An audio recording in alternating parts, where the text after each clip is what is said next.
तब तो पेपर में लिख पाते हैं, तब तो उसको प्रैक्टिकली कर पाते हैं। कट कॉपी के मैटर पे कहीं जाता होगा तब तो पेस्ट कर पाते हैं। तो वो जाता है क्लिप बोर्ड। कहाँ मिलता है देखिए, ये डॉट दिख रहा है, इस पर क्लिक करना, ये क्लिप बोर्ड पे मैंने यहाँ कर्सर रखा, कंट्रोल एक्स किया, ये देखो डेटा आ गया इसमें। अब जब तक मेरे पास डेटा इसमें है मैं कंट्रोल वी करती जाऊँ,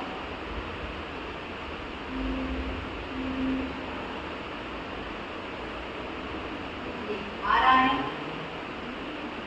ठीक है। अगर मैंने यहाँ से क्लियर कर दिया तो देखो बेस हाइड हो गया। इसी तरीके से अगर मैं कॉपी कर दी और अब मैं पेस्ट करूँ तो पेस्ट हो जाएगा, क्यों? क्योंकि यहाँ पे क्लिक हो, लेकिन मैंने यहाँ से क्लियर कर दिया, अब कुछ भी पेस्ट नहीं होगा।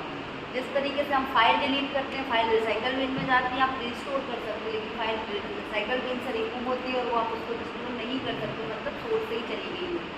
सेम अगर आपके पास डेटा क्लिपबोर्ड में है तब तक आप पेस्ट कर सकते हो। हमारे फ़ोन पे भी अगर आप देखो इनपुट पे जहाँ पेस्ट होता है तो वहाँ पे भी क्लिपबोर्ड नाम का ऑप्शन है, ठीक है, डेटा स्टोर करने का काम करता है। आप देखते जाना कि जहाँ पे ऐसा डॉट दिखे आप, इट मीन्स यहाँ पे ऑप्शंस हैं, ठीक है, सब में ऑप्शंस है। जैसे मैंने ये आपको सारे ऑप्शंस बताए ना, तो सारे ऑप्शंस आपको इधर भी मिलेंगे। ये मैंने क्लिक किया, ये देखिए फॉन्ट ऑप्शन है, आपको ये मिल रहा है font page, font style, font size, font colour, underline, stick to, super stick, sub stick जो होता है। आप जैसे लिखते हैं 10 तो DH ऊपर लिखते हैं, हमने लिखा 2 की पावर 2 ऊपर आई, ये सुपर स्क्रिप्ट के थ्रू होता है। मैंने लिखा H2O, H ऊपर लिखते, 2 नीचे लिखते, O ऊपर लिखते हैं, तो सब स्क्रिप्ट होता है, ठीक है, स्पेशली वर्ड में यूज आता है। ये सारी चीज़ें आप यहाँ से सेट कर सकते हो, और यही चीज़ें आपने यहाँ से सेट की। याद रखो 2003 के बाद जो 7 का वर्जन आया, इसने क्या किया है, आपको सारे ऑप्शंस को इसने एक यहाँ पे सामने रख दिया। 3 के वर्जन में क्या था, मेन्यू था, मेन्यू के अंदर सब मेन्यू था, फिर सब मेन्यू के अंदर डायलॉग था, जो अभी मैंने ओपन कर दिया, ठीक।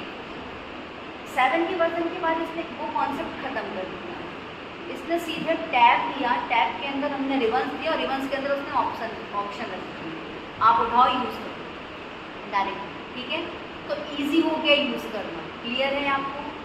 ये मैंने अभी मैंने आपको चीज़ बताई कि आप इस तरीके से फॉन्ट का साइज इंक्रीज, सेल का साइज इंक्रीज डिक्रीज कर सकते हैं। ये मैंने इंक्रीज कर दिया, साइज में चेंजेस हो गए। अब आप इसका अलाइनमेंट चेंज कर सकते हैं, left, centre, right, top, bottom, middle, indent, decrease, ये हो रहा है, ठीक है। आप यहाँ से देखो, जब मैंने इंडेंट, डिक्रीज यूज़ कर देते हैं ना, तो ये ऑप्शन हाइड हो जाते हैं।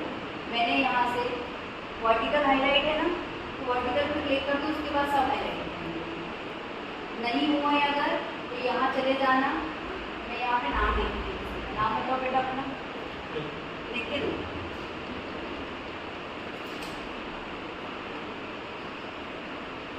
अगर नहीं हाईलाइट हो तो फॉर्मेट सेल अलाइनमेंट में जाना, कोई भी डायरेक्शन सेट कर देना, सी।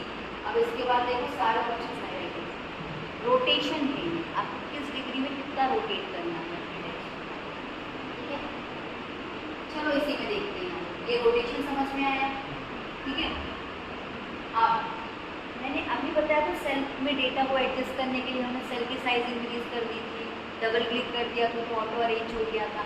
एक ऑप्शन है रैप टेक्स्ट, ये सेल की साइज एडजस्ट नहीं करेगा, ये फॉन्ट की साइज एडजस्ट करेगा। देखिए मैंने यहाँ लिखा, नाम बताना बेटा अपना, दीपक यादव, ठीक है। अब क्या हुआ, यादव वर्ड के 3 कैरेक्टर्स बाहर गए हैं। मैंने आपको फॉन्ट साइज एडजस्ट करना, सॉरी सेल एडजस्ट करना बता दिया था। अब हम फॉन्ट एडजस्ट करेंगे, इसके थ्रू होता है ये रैप टेक्स्ट, क्लिक कर दो, कर दिया एडजस्ट। यही ऑप्शन मुझे यहाँ पे भी मिला था, जब हम इस पर क्लिक करके गए थे तो भी हमें ये रैप टेक्स्ट मिला था, ठीक है। इसने खुद एडजस्ट किया, फॉन्ट कितना रखना है, सेल की साइज कितनी रखनी है, वो उसने एडजस्ट किया, ठीक। अगर मुझे फॉन्ट की साइज़ में मतलब आप नहीं चाहते कि सेल की साइज़ में ऊपर मतलब हॉरिजॉन्टली या वर्टिकली कहीं भी चेंजेस हो, तो इसी में एक ऑप्शन है आपको मिलेगा श्रिंक टू फिट। श्रिंक का मतलब होता है सिकुड़ना, तो ये फॉन्ट को श्रिंक कर देगा। मैंने श्रिंक किया, ओके किया, तो देखो ये दीपक यादव फॉन्ट छोटा हो गया, लेकिन जैसे ही मैं सेल की साइज इंक्रीज करूँगी फॉन्ट साइज ऑटोमेटिकली हुआ। ये श्रिंक टू फिट था, क्लियर। इसके अलावा अगर मैंने ऐसे ही लिख रखा, जो मैंने रेड टेक्स्ट यूज़ किया, आप उसको उस ऑप्शन के थ्रू ही शॉर्टकट के थ्रू यूज़ करना चाहते हो, तो या तो आप पहली बार डबल क्लिक करके मैंने कर्सर लगा दिया, या फिर F2 यूज़ करके, या तो जब आप लिख रहे थे तभी आप ऑल्ट एंटर यूज़ करते, ऑल्ट एंटर का यूज़ करते, start a new line in a same cell.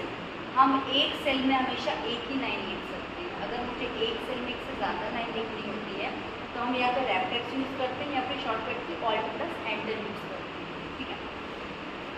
तो देखो उसने क्या किया, या तो और नीचे एडजस्ट कर दिया, मैंने ऑल्ट एंटर यूज़, क्लियर। इसके बाद मैंने ये सिलेक्शन किया, ये मर्ज है, मर्ज का मतलब आपको पता होता है जोड़ना, मर्ज करना मतलब जोड़ना, एडिशन करना। जैसे ही मैंने इतने सारे सेल सेलेक्ट की, मर्ज एंड सेंटर के लिए एक सेल बना दिया, मैंने यहाँ पे मर्ज अक्रॉस पे सिर्फ हॉरिजॉन्टल लाइंस आए, मैंने यहाँ पे मर्ज सेल किया तो मर्ज हो गया, अनमर्ज कर दे जैसा पहले था वैसा वापस आ गया, क्लियर, ठीक है। तो वीडियो बंद कर दो, क्लियर है ये चीज़, इतने में कहीं कोई डाउट है आपको?